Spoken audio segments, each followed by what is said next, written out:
आज हम यशकेल की पुस्तक के अध्याय 3 और अध्याय 4 का अध्ययन करेंगे। अध्याय 3।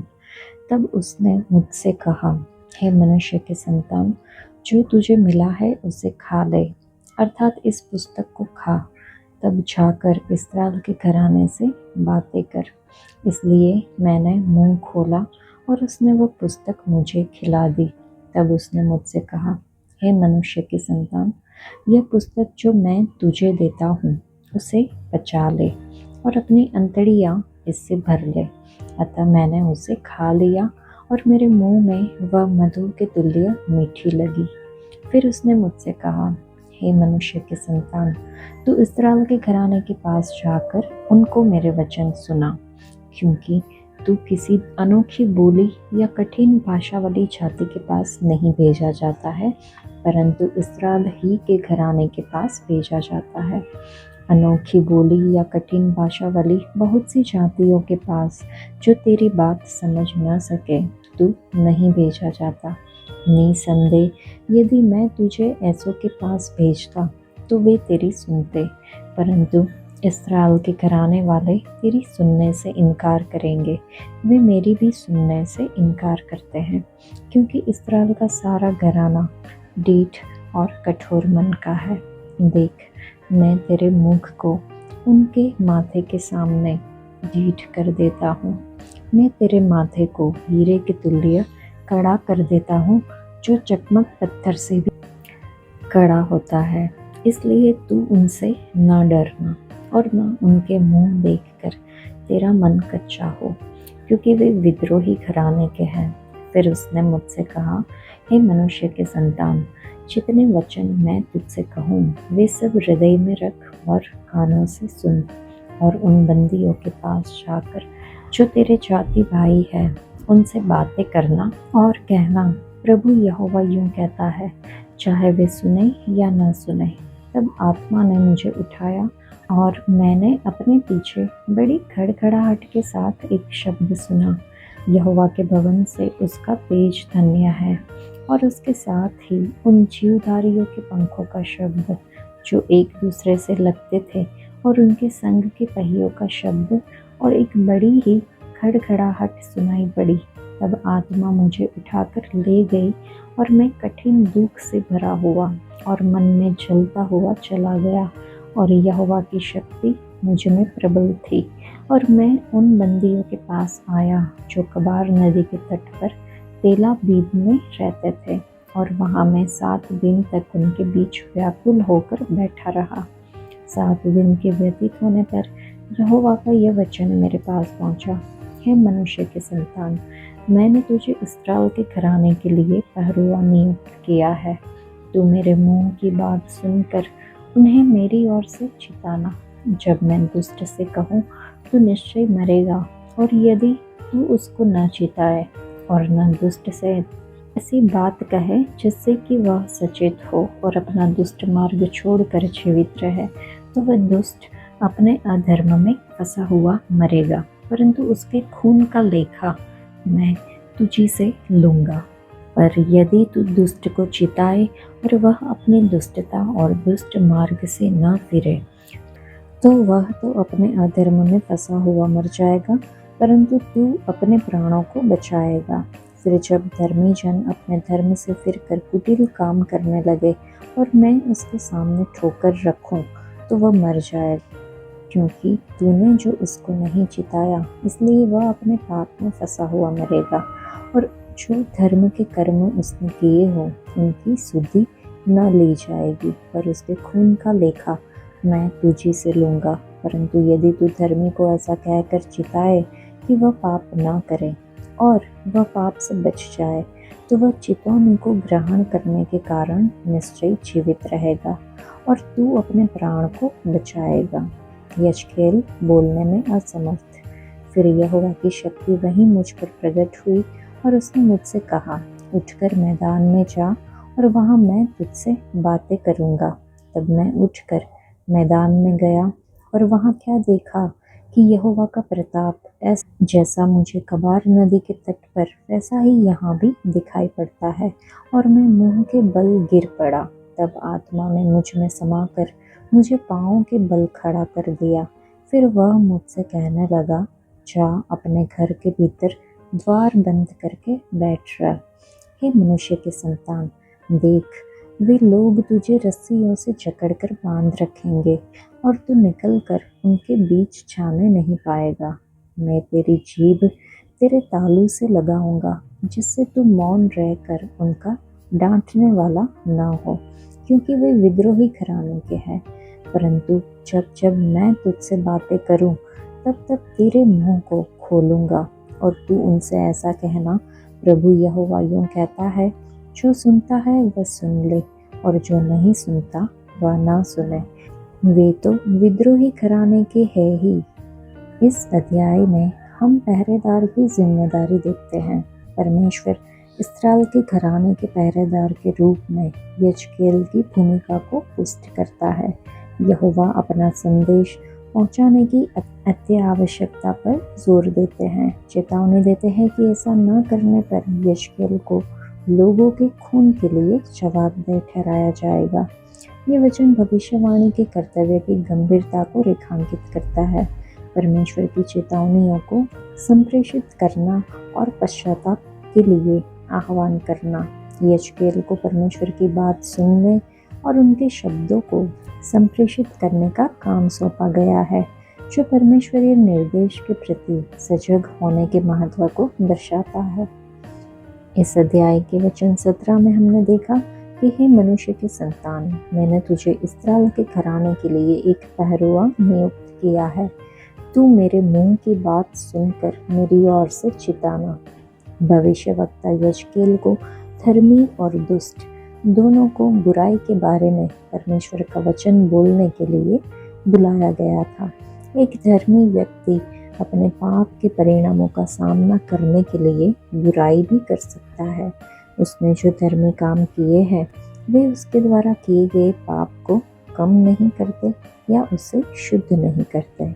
उसने जो कोई अच्छे काम किए हैं या दान दिया है, उसके कारण उसे माफ नहीं किया जा सकता।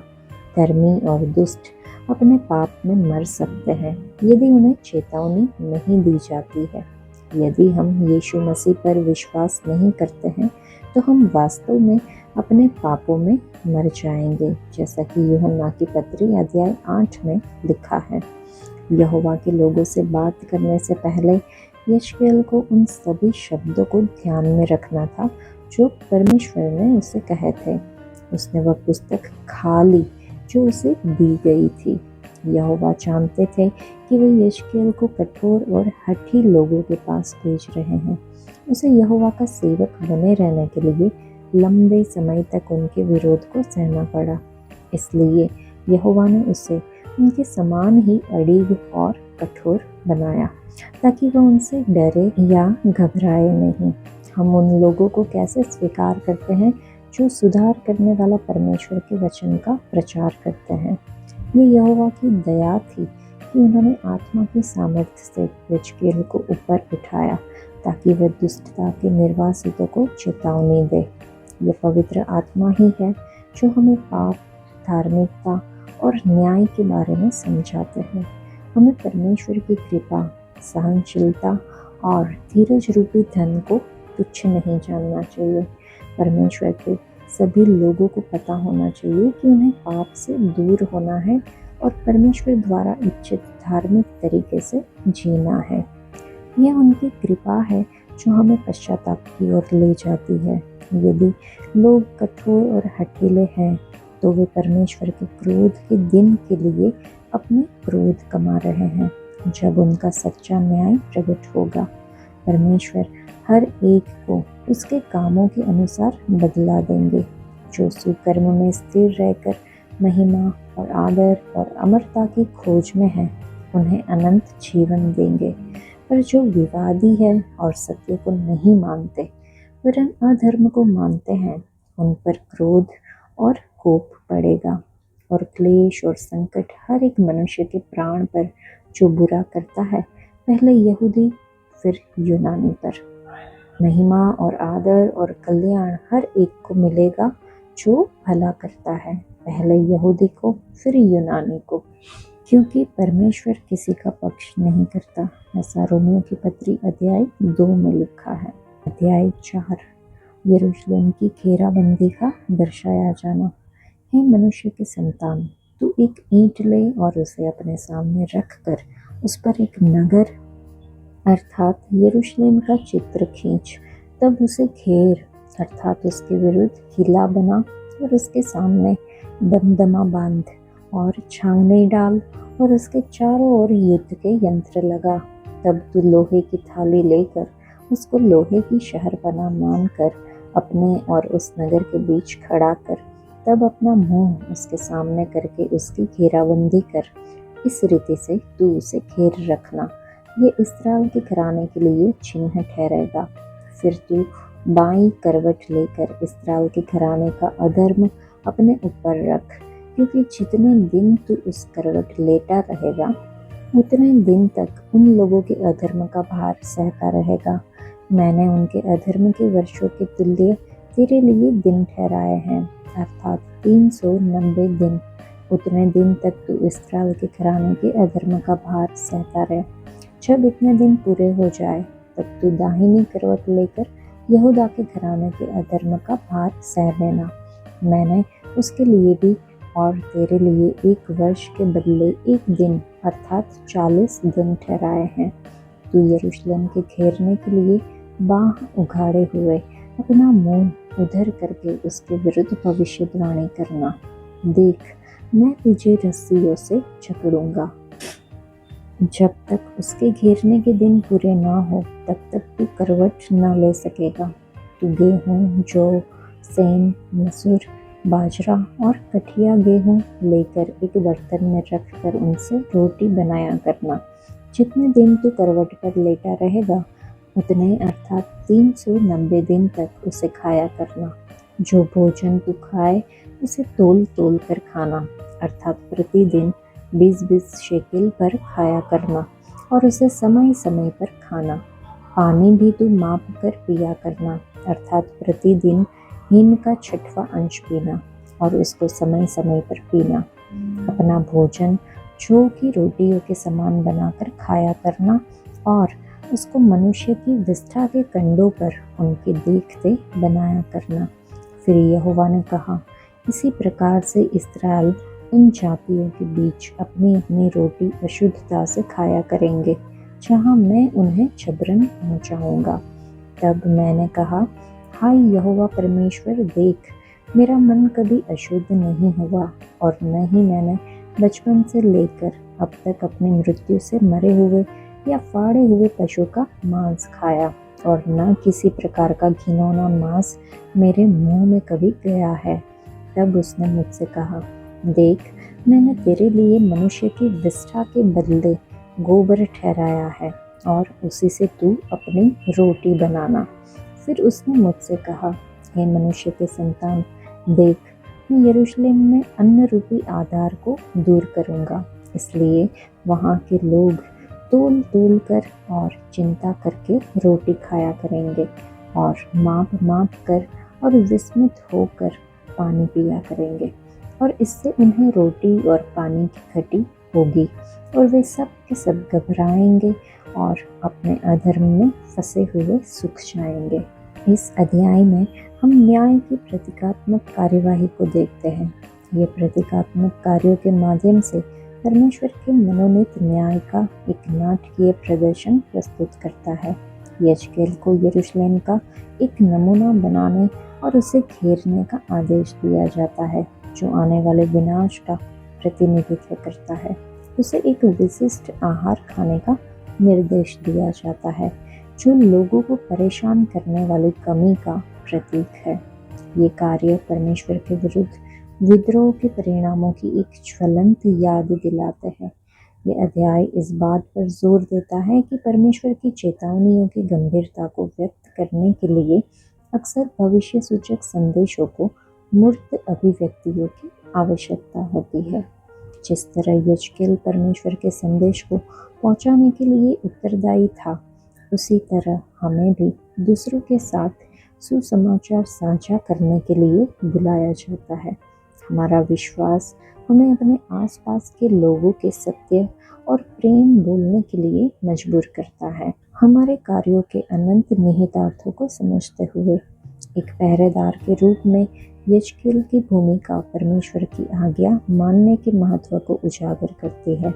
हमारे जीवन में प्रार्थना और पवित्र शास्त्र के माध्यम से परमेश्वर के साथ संबंध विकसित करने से हमें उनकी इच्छा को समझने और सच्चाई से प्रतिक्रिया देने की अनुमति मिलती है। यजकेल के प्रतीकात्मक कार्य हमें याद दिलाते हैं कि हमारे कार्य गहन सत्यों को संप्रेषित कर सकते हैं। अपने विश्वास को प्रामाणिक रूप से धारण करना दूसरों के लिए एक शक्तिशाली गवाही के रूप में कार्य करता है, जो परमेश्वर के प्रेम और न्याय की वास्तविकता को दर्शाता है। हम विश्वासियों के रूप में अपनी जिम्मेदारियों को पहचानें और इस दुनिया को यीशु मसीह के संदेश को प्रतिबिंबित करें। आज के लिए इतना ही। परमेश्वर आप सबको आशीष दे। धन्यवाद।